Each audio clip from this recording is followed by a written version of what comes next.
नमस्कार दोस्तों, आज बीएससी पार्ट थर्ड का अपना टॉपिक है जो क्वांटम फिजिक्स है। उस क्वांटम फिजिक्स का टॉपिक है अपने पास कॉम्पटन प्रभाव। ये कॉम्पटन प्रभाव बीएससी पार्ट थर्ड की फिजिकल केमिस्ट्री में भी है और ये बीएससी पार्ट थर्ड के फिजिक्स में भी है। फिजिक्स का जो फर्स्ट पेपर है राजस्थान यूनिवर्सिटी क्वांटम फिजिक्स, उस क्वांटम फिजिक्स का ये टॉपिक है अपने पास कॉम्पटन प्रभाव। तो आज अपन कॉम्पटन प्रभाव को समझने की कोशिश करते हैं कि कॉम्पटन प्रभाव होता क्या है। देखिए, कॉम्पटन प्रभाव के लिए कॉम्पटन ने क्या करा, एक ग्रेफाइट का ब्लॉक लिया और उस ग्रेफाइट ब्लॉक पर एक न्यू आवृत्ति का फोटोन आपतित कराया। कितनी आवृत्ति का फोटोन आपतित कराया? न्यू आवृत्ति का फोटोन आपतित कराया। जब उसने न्यू आवृत्ति का फोटोन आपतित कराया तो यहां से ग्रेफाइट ब्लॉक से जो विवर्तित फोटोन है ग्रेफाइट ब्लॉक से, उस विवर्तित फोटोन की जो आवृत्ति है उस आवृत्ति का मान परिवर्तित हो जाता है। जब ग्रेफाइट ब्लॉक पर अपन न्यू आवृत्ति का कोई फोटोन आपतित कराते हैं तो विवर्तित या जो प्रकीर्णित फोटोन है उस प्रकीर्णित फोटोन की आवृत्ति क्या हो जाती है? परिवर्तित हो जाती है। आवृत्ति में ये जो परिवर्तन है यही क्या कहलाता है? कॉम्पटन प्रभाव कहलाता है। ठीक है, यहां पर जो है आपतित फोटोन की जो आवृत्ति है वो विवर्तित फोटोन से अधिक होती है, या विवर्तित फोटोन की जो आवृत्ति है उससे अधिक होती है। इसके विपरीत जो तरंग दैर्ध्य है वो तरंग दैर्ध्य विवर्तित जो फोटोन है उसकी ज्यादा होती है आपतित फोटोन से। तो तरंग दैर्ध्य में ये जो विस्थापन है या जो तरंग दैर्ध्य में ये जो परिवर्तन हुआ है उस तरंग दैर्ध्य में परिवर्तन को अपन क्या कहते हैं? कॉम्पटन विस्थापन कहते हैं। और तरंग दैर्ध्य का जो मान बदला है, तरंग दैर्ध्य का मान उच्च तरंग दैर्ध्य की ओर चला गया विवर्तित फोटोन में, तो इसको अपन कहते हैं कॉम्पटन विस्थापन। क्या कहते हैं? कॉम्पटन विस्थापन। तो तरंग दैर्ध्य में जो परिवर्तन हुआ है वो परिवर्तन क्या कहलाता है? कॉम्पटन विस्थापन कहलाता है। और ये जो घटना है इस घटना को अपन क्या कहते हैं? कॉम्पटन प्रभाव कहते हैं। ठीक है, अब इस कॉम्पटन प्रभाव के लिए अपन इसका गणितीय जो फॉर्मूला है वो गणितीय फॉर्मूला अपन ड्राइव करेंगे। अब तो गणितीय फॉर्मूला ड्राइव करने के लिए अपन ने क्या करा, एक इलेक्ट्रॉन लिया और उस इलेक्ट्रॉन को अपन ने विराम अवस्था में रखा है। कौन सी अवस्था में रखा है? विराम अवस्था में रखा है। तो देखिए, कॉम्पटन प्रभाव को समझने से पहले अपन एक चीज के बारे में चलते हैं। देखिए, तो फोटोन का जो संवेग निकला जाता है वो कण के फोटोन से अलग फॉर्मूला यूज किया जाता है। फोटोन के लिए देखो, ऊर्जा E बराबर होता है अपने पास mc²। E बराबर, इसको लिख सकते हैं mc इंटू सी, द्रव्यमान गुणा वेग संवेग हो गया, तो P इंटू सी संवेग हो गया। यहां से P बराबर हो गया E/c। फोटोन की ऊर्जा प्लांक के क्वांटम सिद्धांत के अनुसार hν/c। तो फोटोन का जो संवेग है वो तो लिया जाता है hν/c, और जो इलेक्ट्रॉन जैसे जो कण है उन कणों का संवेग लिया जाएगा mv। ठीक है, अब अपन चलते हैं जो क्वांटम मैकेनिक्स में जो कॉम्पटन प्रभाव है उस कॉम्पटन प्रभाव का गणितीय व्यंजक निकालने में। तो अपन ने एक इलेक्ट्रॉन लिया यहां पर, ये इलेक्ट्रॉन विराम अवस्था में है और इसका विराम द्रव्यमान कितना है? m0 है। जब विराम द्रव्यमान m0 है तो इसका संवेग कितना हो गया? 0 हो गया। और इसकी ऊर्जा, विराम द्रव्यमान की ऊर्जा हो जाएगी ऊर्जा द्रव्यमान संबंध के अनुसार E बराबर m0c²। अब इस इलेक्ट्रॉन पर अपन ने यहां पर कोई फोटोन आपतित करवाया है और वो फोटोन इस दिशा में चल रहा है। यहां पर फोटोन की जो आवृत्ति है वो न्यू है, तो फोटोन की जो ऊर्जा है वो ऊर्जा तो हो जाएगी hν, और फोटोन का जो संवेग है वो हो जाएगा hν/c। ठीक है, ये इलेक्ट्रॉन पर फोटोन आपतित हो रहा है। इसके बाद में जो प्रकीर्णित फोटोन है वो इस दिशा में जा रहा है, जो कि क्षैतिज दिशा से फाई कोण पर प्रकीर्णित हो रहा है, और जो इलेक्ट्रॉन है वो इलेक्ट्रॉन थीटा कोण पर परावर्तित हो रहा है। तो जो फोटोन अभी अपन ने क्या नाम क्वांटम जो फिजिक्स है, उस क्वांटम फिजिक्स में अपन ने बात करी है कि जब कोई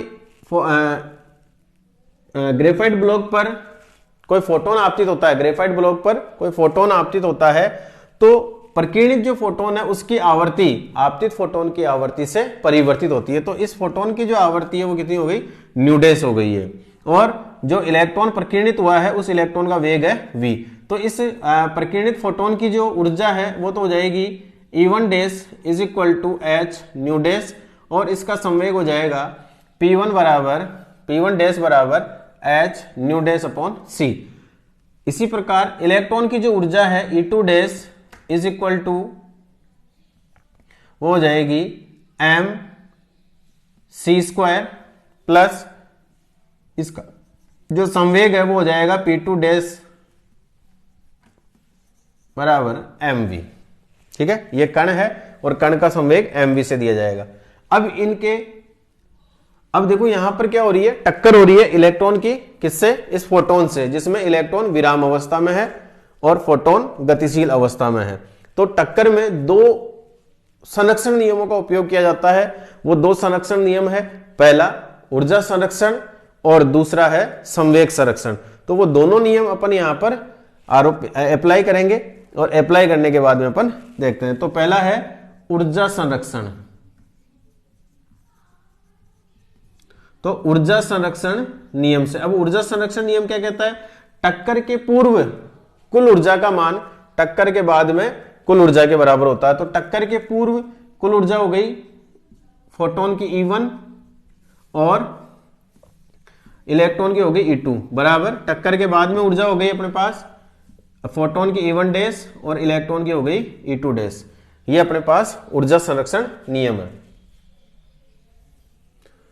इनकी वैल्यू रखते हैं अपन। तो E1 की वैल्यू है h न्यू प्लस E2 की वैल्यू है m0 c स्क्वायर बराबर E1 डैश की वैल्यू है h nu dash plus E2 की वैल्यू है m c स्क्वायर। यहां से अपन m c स्क्वायर की वैल्यू निकालते हैं। तो m c square is equal to आ जाएगा h nu minus h nu dash plus m0 c square. ठीक है, इसको अपन दे देते हैं समीकरण नंबर 1 और इस समीकरण नंबर 1 का अपन वर्ग कर लेते हैं। इसकी आगे आवश्यकता पड़ेगी तो इसका वर्ग करने पर तो इसका वर्ग करेंगे तो ये हो जाएगा m स्क्वायर c की पावर 4 बराबर, देखो इसका वर्ग करेंगे तो इनका होल स्क्वायर होगा। ठीक है, तो यहां से h को तो मैंने कॉमन ले लिया, new minus nu dash plus m0 c square और इस पूरे का क्या कर दिया अपन ने, इधर होल स्क्वायर कर दिया। अब इसका होल स्क्वायर करते हैं। तो m स्क्वायर c की power 4 is equal to a square plus b square. तो h square nu minus nu dash square a square हो गया प्लस m0 स्क्वायर c की power 4 plus 2h nu minus nu dash plus 2h nu minus nu dash और m0 c square, ये आ गया इनका whole square. इसको अपन दे देते हैं समीकरण नंबर 2 जो ऊर्जा संरक्षण नियम से अपन को मिला है। या इसको और आप चाहो तो आगे हल कर सकते हो, इसको और आगे हल कर लेते हैं। m स्क्वायर c की पावर 4 ये हो गया h स्क्वायर, इसका होल स्क्वायर करेंगे तो new square plus new dash square minus 2 new dash plus m0 square c की power 4 plus 2h nu minus nu dash and m0 c square. ठीक है, इसको h को और अपन मल्टीप्लाई कर देते हैं। तो m स्क्वायर c की power 4 h square new plus h square nu dash square minus 2h square nu dash plus m0 square c की power 4 plus 2h nu minus nu dash and m0 c square. इस समीकरण को दे दो आप समीकरण number 2। ये जो square करा है m0c⁴, इस समीकरण की आगे आवश्यकता पड़ेगी अपन को, इसलिए इसका क्या करा अपन ने, स्क्वायर करा है। अब अपन संवेग संरक्षण नियम यहां पर अप्लाई करेंगे। तो संवेग संरक्षण नियम को अगर यहां पर अप्लाई करते हैं तो देखिए संवेग जो है एक सदिश राशि है, और सदिश राशि के अगर वो समान दिशा में या विपरीत दिशा में नहीं है तो उसके घटक निकाले जाएंगे। तो देखो इलेक्ट्रॉन का जो संवेग है वो फाई कोण पर है, और फोटोन का जो संवेग है वो फाई कोण पर है, और इलेक्ट्रॉन का जो संवेग है वो थीटा कोण पर है। तो इसके घटक निकालेंगे अपन। तो घटकों के लिए अपन बात करते हैं पहले।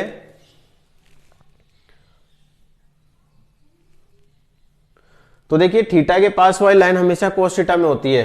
तो ये संवेग जो फोटोन है उस फोटोन का फाई के पास यानी कि एक्स दिशा में जो संवेग आएगा वो आ जाएगा h nu dash upon c and cos phi. ऐसे इलेक्ट्रॉन का आ जाएगा m v cos of theta. ऐसे कैसे ऊर्ध्व जो घटक निकालेंगे, वाई जो दिशा में घटक निकालेंगे अपन, तो वाई दिशा में घटक आ जाएगा, साइन में आता है तो h nu dash upon c sine phi, plus ये हो जाएगा अपने पास m v sine of theta. तो अपन एक बार तो एक्स दिशा में संवेग संरक्षण लगाएंगे और एक बार अपन वाई दिशा में संवेग संरक्षण लगाएंगे। तो एक्स दिशा में लगा देते हैं। तो एक्स दिशा में संवेग संरक्षण नियम अप्लाई कर रहे हैं अपन एक्स दिशा में। तो एक्स दिशा में देखो संवेग टक्कर के पहले और टक्कर के बाद में अपन को कुल संवेग निकालना है। टक्कर के पहले फोटोन का संवेग हो जाएगा एच न्यू अपॉन सी, ठीक है, प्लस फोटोन का संवेग हो इलेक्ट्रॉन का संवेग हो जाएगा m0 c। जो इलेक्ट्रॉन है इलेक्ट्रॉन का संवेग हो जाएगा 0, क्योंकि इलेक्ट्रॉन विराम अवस्था में है, इसलिए इलेक्ट्रॉन का संवेग कितना हो गया 0। अब टक्कर के बाद में संवेग की बात करें तो टक्कर के बाद में फोटोन का संवेग कितना है h nu dash upon c cos phi, plus electron का है एम वी कोस थीटा। यहां से अपन एम वी कोस थीटा की वैल्यू निकालते हैं। तो m v cos theta is equal to हो जाएगा h nu upon c minus h nu dash upon c और कोस फाई। इस कोस फाई वाले पद को अपन इधर लेके आ गए। अब देखो यहां से सी कॉमन लेके मैं सी इधर भेज रहा हूं, तो ये हो जाएगा m v c cos theta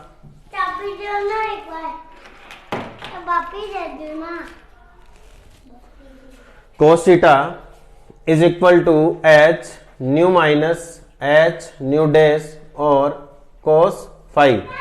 ठीक है, इसको अपन दे देते हैं समीकरण नंबर 3। इस वाले समीकरण को अपन कौन सी समीकरण दे रहे हैं, समीकरण नंबर 3 दे रहे हैं। ये समीकरण नंबर 2 हो गई।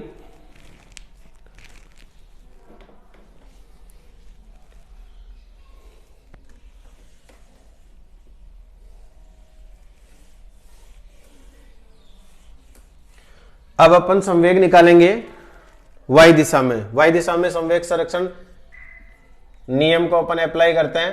तो y दिशा में देखो ये फोटोन x दिशा में चल रहा है, तो इसका y दिशा में संवेग 0 हो जाएगा।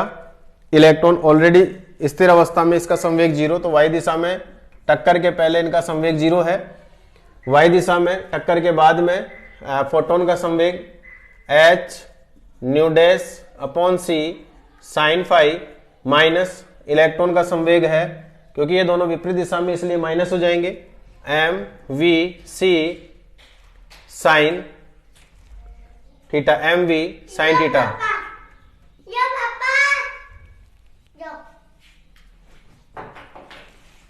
एम वी साइन थीटा, इस एम वी साइन थीटा की अपन वैल्यू निकाल देते हैं। M v sine theta is equal to हो गया h nu dash upon c and sine phi. यहां से m v c sine theta is equal to h nu dash sine phi. इसको मैंने समीकरण नंबर दे दिया 4। मुख्यतः अपन को समीकरणों की आवश्यकता होगी 2, 3 और 4। इन समीकरणों की आवश्यकता होगी, तो इन समीकरणों के अलावा बाकी को अपन एक बार इरेज कर देते हैं।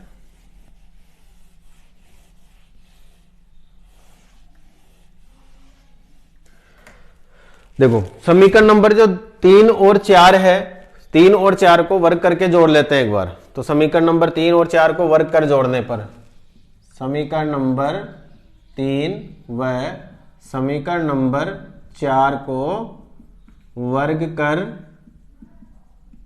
जोड़ने पर, ठीक है। तो वर्ग करके इनको क्या कर रहे हैं अपन, जोड़ रहे हैं।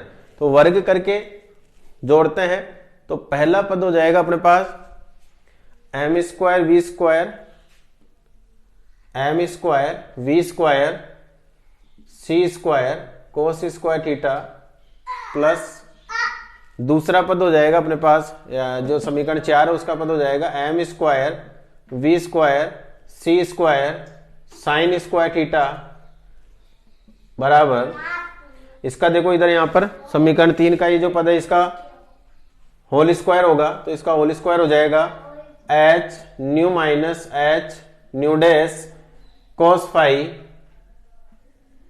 प्लस एच न्यू डैश और यहां हो जाएगा साइन फाई का स्क्वायर, ठीक है। अब यहां से देखो m square v square c square common आ रहा है, तो m square v square c square common आ गया, cos square theta plus sine square theta, यहां से इसका होल स्क्वायर करते हैं अपन।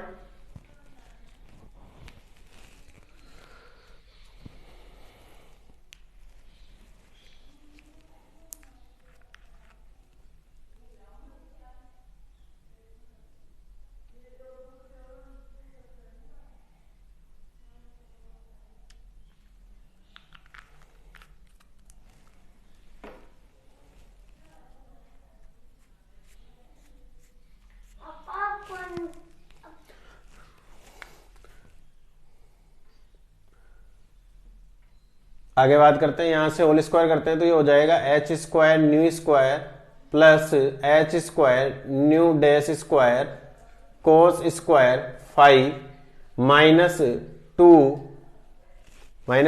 ए बी, तो 2 h square nu dash and cos of phi plus h square nu dash square sine square phi. देखो sine square theta plus cos square theta की value हो गई 1, और ऐसे ही यहां पर भी जो जो कोस स्क्वायर फाइव और साइन स्क्वायर फाइव है उसकी वैल्यू हो जाएगी 1, तो ये हो जाएगा m square v square c square बराबर h square nu square plus देखो ये आ जाएगा अपने पास पद plus h square nu dash square h square nu dash square minus 2 h square nu dash और कोस फाइव, ठीक है। ये अपने पास समीकरण नंबर आ गया 5, ठीक है। अब क्या करेंगे अपन, जो समीकरण नंबर 4 है, जो समीकरण नंबर 2 है, उस समीकरण नंबर 2 को 2 में से अपन किसको घटा देंगे, 5 को घटा देंगे। तो समीकरण 2 में से 5 को घटाने पर समीकरण नंबर 2 में से 5 को घटाने पर क्या करेंगे, समीकरण 2 में से 5 को घटाएंगे।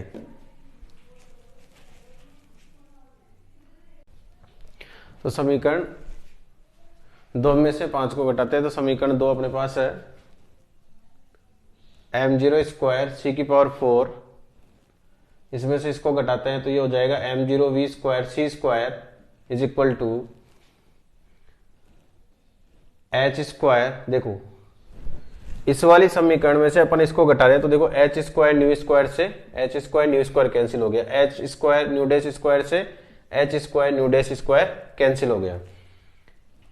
इसमें से घटा रहे हैं तो पहले इस टर्म को लिख लेते हैं, माइनस का 2h square nu dash plus m0 square c की power 4 plus 2h nu minus nu dash और m0 square m0 c square. इसके अलावा जो समीकरण 5 है उस समीकरण 5 का वो जो बचा हुआ भाग है वो है माइनस, देखो इसको घटा रहे हो आप 5 को तो ये माइनस से गुणा होगी तो ये माइनस माइनस प्लस हो जाएगा, तो 2h न्यू न्यू डैश और cos phi,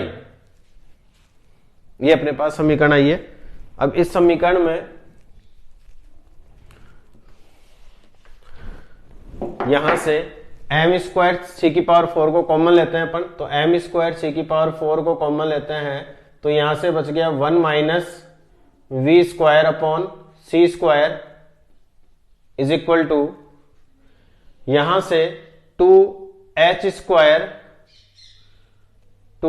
square nu nu dash और cos फाई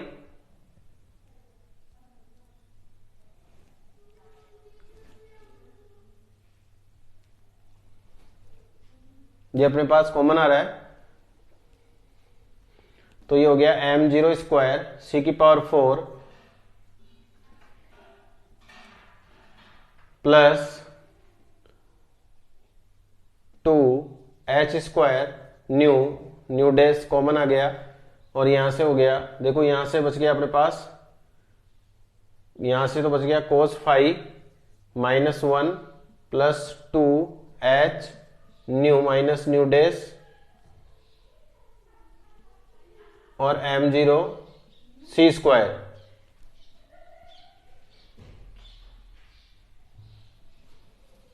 ये अपने पास टर्म आई है। अब अपन बात करते हैं एक विराम द्रव्यमान। तो विराम द्रव्यमान और गतिमान जो या गतिशील जो द्रव्यमान है उसमें एक रिलेशन होता है विराम द्रव्यमान और गतिशील द्रव्यमान में। तो विराम द्रव्यमान और गतिशील द्रव्यमान, जो ये गतिमान द्रव्यमान है उसमें संबंध होता है m बराबर m0 रूट के अंदर 1 minus v square upon c square, इसका होल स्क्वायर करता है, इसका होल स्क्वायर हो जाएगा और यहां से रूट हट जाएगा। तो m0 की वैल्यू अपने पास, m0 स्क्वायर की वैल्यू क्या आएगी अपने पास, देखो ये रहा m स्क्वायर और 1 minus v square upon c square, ये m स्क्वायर इससे ये 1 minus v square upon c square इससे गुणा हो जाएगा, तो इसकी वैल्यू आ जाएगी अपने पास m स्क्वायर और 1 minus v square c square की वैल्यू क्या आ जाएगी m0 स्क्वायर सी की पावर 4, ये आ गया m0 स्क्वायर सी की power 4 plus 2h square nu minus nu dash और यहां पर हो जाएगा cos phi minus 1 plus 2h nu minus nu dash और m0 सी स्क्वायर, ये कैंसिल हो गया। यहां पर इस पद को उस तरफ लेके जाते हैं तो ये हो जाएगा 2h square nu nu dash और ये cos फाई माइनस 1, ये माइनस का हो जाएगा और इस माइनस को अपन ने प्लस में बदलने के लिए क्या कर दिया, इस माइनस को अंदर गुणा कर दिया, तो ये तो हो गया माइनस का और ये हो गया प्लस का, is equal to 2h nu minus nu dash और ये हो गया m0 सी स्क्वायर। देखो एक h से एक h कैंसिल, 2 से ये 2 कैंसिल हो गया।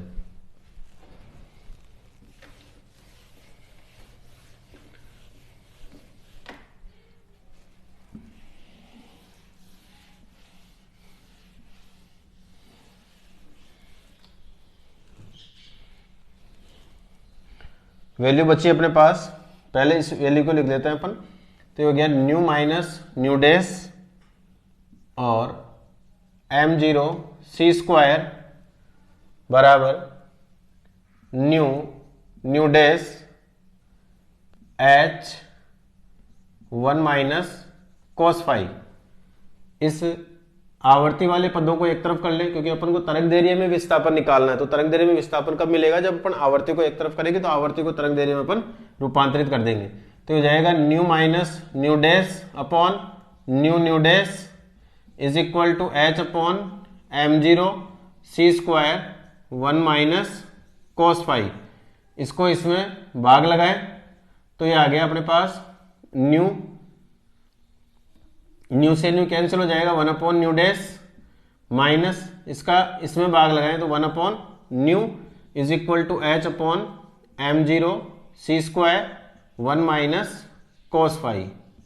ठीक है, यहां पर ये h अपॉन ये वाला जो पद है ये भी एक तरंग दैर्ध्य बनेगी।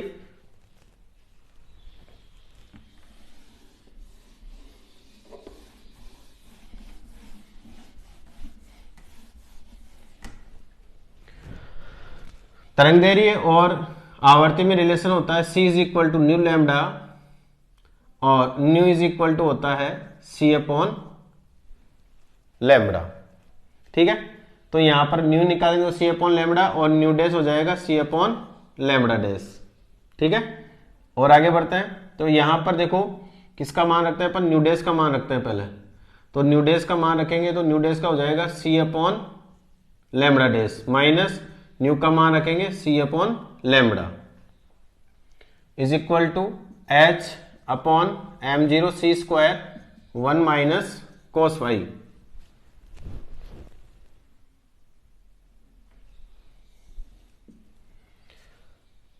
c कॉमन ले लेते हैं यहां और c से एक c कैंसिल हो जाएगा।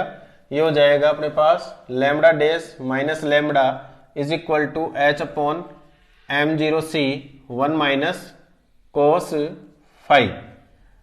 देखो m0 c, ये m0 द्रव्यमान है, द्रव्यमान गुणा वेग क्या हो जाता है, संवेग।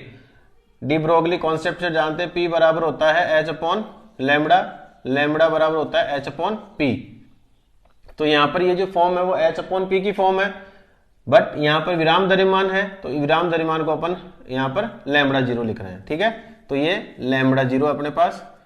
यहां पर ये देखो तरंग दैर्ध्य में परिवर्तन आ गया है कि कितनी तरंग दैर्ध्य जो है विस्थापित होगी वो अपन को मिल गया है। तो ये वाला जो पद है यह तरंग दैर्ध्य में विस्थापन है और ये जो समीकरण है वो कॉम्पटन के जो विस्थापन है या तरंग दैर्ध्य में जो विस्थापन है उसकी समीकरण कहलाती है। तो ये तरंग दैर्ध्य में विस्थापन की समीकरण है, किसकी है, कॉम्पटन की। कॉम्पटन की तरंग दैर्ध्य में विस्थापन की समीकरण है ये अपने पास।